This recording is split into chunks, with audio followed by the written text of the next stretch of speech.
So with our handsome Mr. K, you ready, sir? I was going to warm up a little bit with some find its and then go into working some loose leash walking. So I also want to touch base on working some front behaviors or positions, and then also working a bit with the side or finish. And then I think I'd like to dive into a little bit of what's considered like leash pressure. So leash pressure, again, will not be leash corrections, pops, or yanks on the gear. Pressure consists of when the pup pulls and there is that pressure on the equipment. The pulling pressure equals come check in for a paycheck, and therefore we can stop the pups from pulling and then get them to think that pressure equals come check in. So, but we're going to dive into a little bit of that.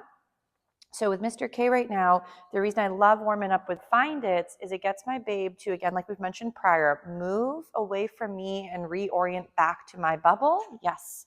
But then also for a dog that has a lot of great oomph, so a lot of good wiggling to him, this can give your babe another way to get some energy out as opposed to being you as the target they might jump or mouth or get a little too excited about.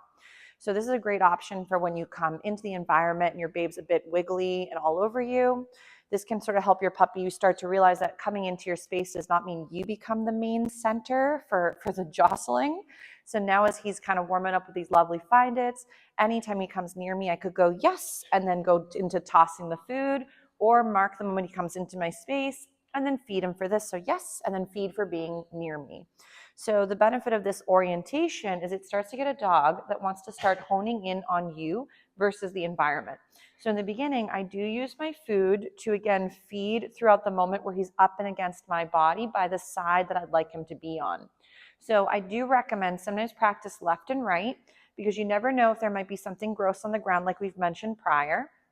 And you'd rather have your dog go onto that side of your body versus your typical. So right now, I just want him to think again, value happens when I'm near her leg and good things occur there while I'm somewhat attentive. So it doesn't mean this 24/7 does a puppy have to be giving you direct eye contact. So eye contact is great, but remember that sometimes we want to feed for the glimmers or the beginning stages of a skill. If it was always level 100 of difficulty or skill set, how is the dog going to ever get there if they're barely on the basics or the bare bones of that behavior? Right here, yes. The other option too that we've done a little bit with him is do a Find It, let the pup get distracted. He's like, that one went too far away. We'll do another little Find It a little closer. So that way, as he's off in the distance doing his own thing, I might start meandering, then see if he starts to reorient back to my little bubble, and then right here, yes, and feed for coming back into my space. If you don't have a safe fenced-in zone to do this in, I like to go ahead and do this with a longer training leash on, so your dog can then still be safely attached to you in an environment that may not be safe for them quite yet if they don't really have a recall under their belts. So this is really nice. Great job for our handsome guy. He's doing a really great job honing in. So you'll see that obviously while we're practicing, we're sometimes doing this off of gear and then other times while on equipment. So I'm going to go ahead and grab his leash and we're going to practice a little bit more with some of this loose leash walking, while also including, like I mentioned, a little slimy time. Good job, sir. That's why I like having my slime rag. But I like to include leash on and leash off as well, because a lot of times what I've noticed is a lot of us tend to use equipment in a way to try to either create behavior or manage, in the sense of using the gear and then it becomes really tight. We use it and a lot of folks do a lot of jostling with it and a lot of yanking. Remember that if your gear is constantly berating your puppy with tension from either them or from you pulling back, you may be turning into the nag that they start to ignore. So what I mean by that is a lot of times we might see or feel that pulling on the gear. And what a lot of folks will do is they'll pull back on the gear to tell the puppy, don't pull. The problem is when you're pulling back on them, they don't understand you're saying you don't like the tension, because it's creating the exact same sensation they're always potentially creating even on their own. So when you're working with your babe, imagine someone came and started tapping you on the shoulder and you were like, what the heck do you want? And they say nothing at all and they go back to tapping on the shoulder a few moments later.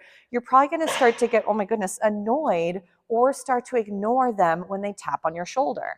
So the same thing with the dogs is if we're always micromanaging through gear and constantly applying pressure, so again, the jumping, I'm just going to ignore, and applying pressure on the gear, then that means what happens when the dog is no longer on equipment, they may not realize it's the same dynamic or the same skill set. So right now with Mr. Handsome, as I'm meandering, I'm just having my leash nice and relaxed. It's just there for safety reasons, just like we would out in the real world. And I'm feeding these lovely moments and capturing this behavior next to me. Oh my goodness, chewing. So let's say, for example, for working a bit with leash pressure. So let's say your dog tends to do a bit of pulling. So I would practice this before needing it. So if you wait until the moment your dog starts pulling to try to practice with a new skill, like working with pressure of equipment, the problem there is the dog is normally too far gone mentally or physically in that bubble. So I like to start off with my dog in front of me. I'm going to shorten the leash where you can, again, have the puppy nearby. This should never be a leash pop or jostling or overwhelm the dog or startle them.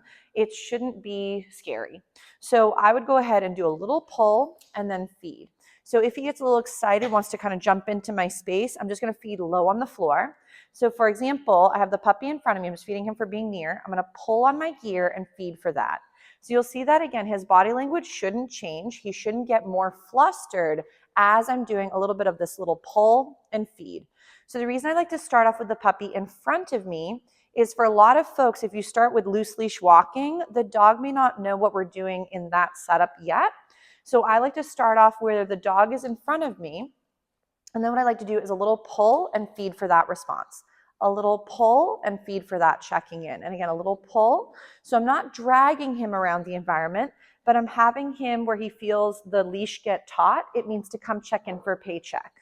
So now let's say, for example, he goes and starts pulling ahead. He might come to the end of the leash, feel the tension, do a little U-turn, and you would then feed him for coming into your space.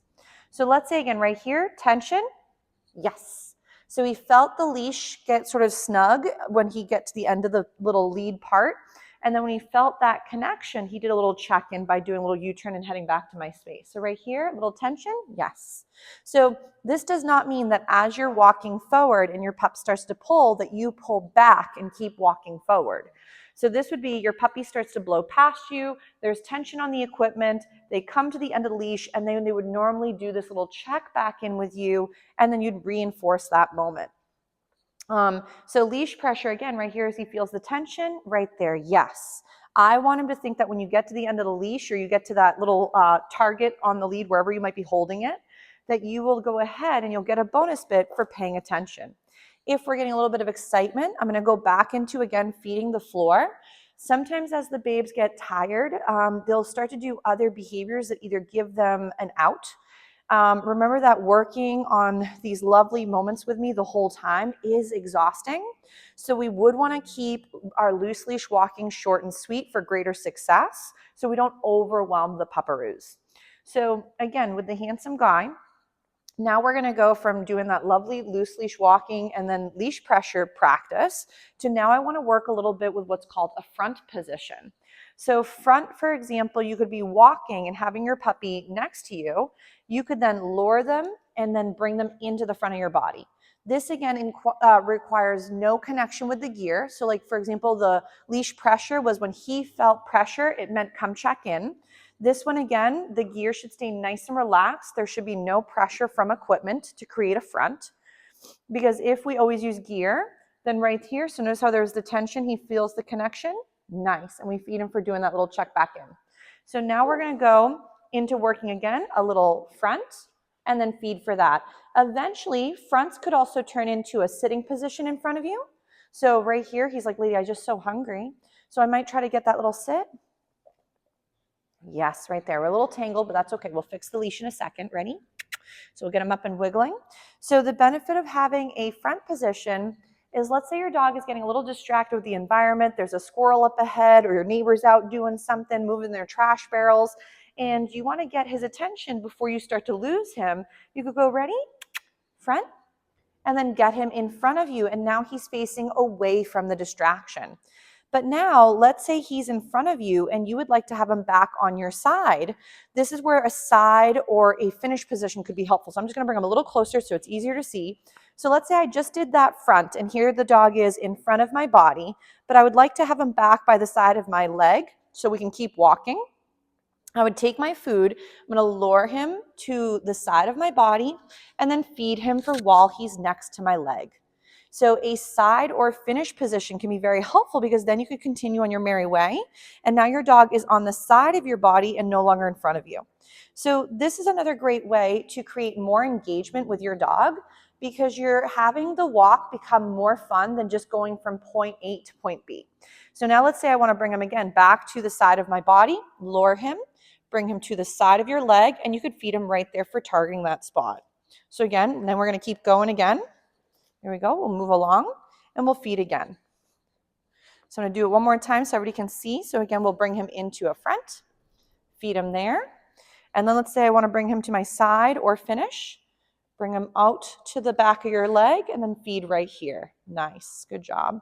So this way he can be back into what you'd consider your heel position again. Typically though, for a lot of folks, heel happens on the left side. Frankly, I don't care if you're never going to go compete or do something different like that you can work your dog on whichever side you feel comfortable working the babe. So if you prefer your right side versus your left, or if you prefer one side during one part of your walk and then switch because there's a distraction or something coming up, I think it can be really nice for the dogs to feel comfortable doing either the left or the right. So that way you're more rounded for potentially whatever might come around the road or the trail or your scenario.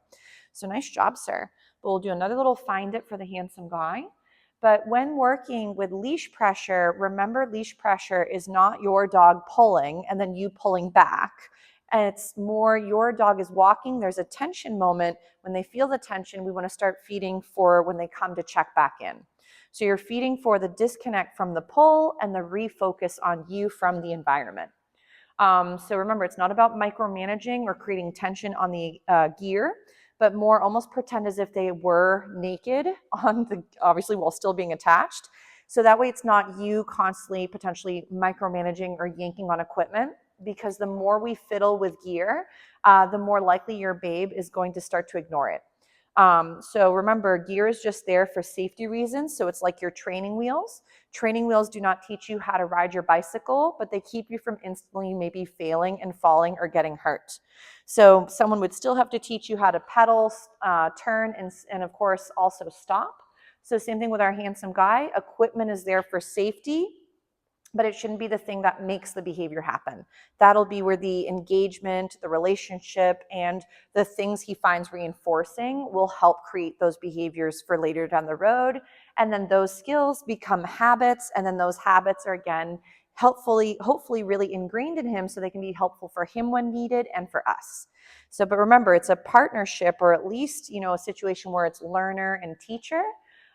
Your pup is not an adorable little robot. They still will always have their feelings, their likes, their dislikes, and their own comfort range. So remember that training doesn't have to be linear, and it normally can't be, because your dog will always have their own understanding or comprehension for the setup. So just think about it as, again, building up little sections or little moments of time frames where your babe is being successful at something, and you're creating, again, deposits into those scenarios to make your dog want to do them again. So, but Mr. Handsome, Mr. K, did an awesome job with working with his loose leash walking again and some of these other skills, but we'll give him a little break from this exercise.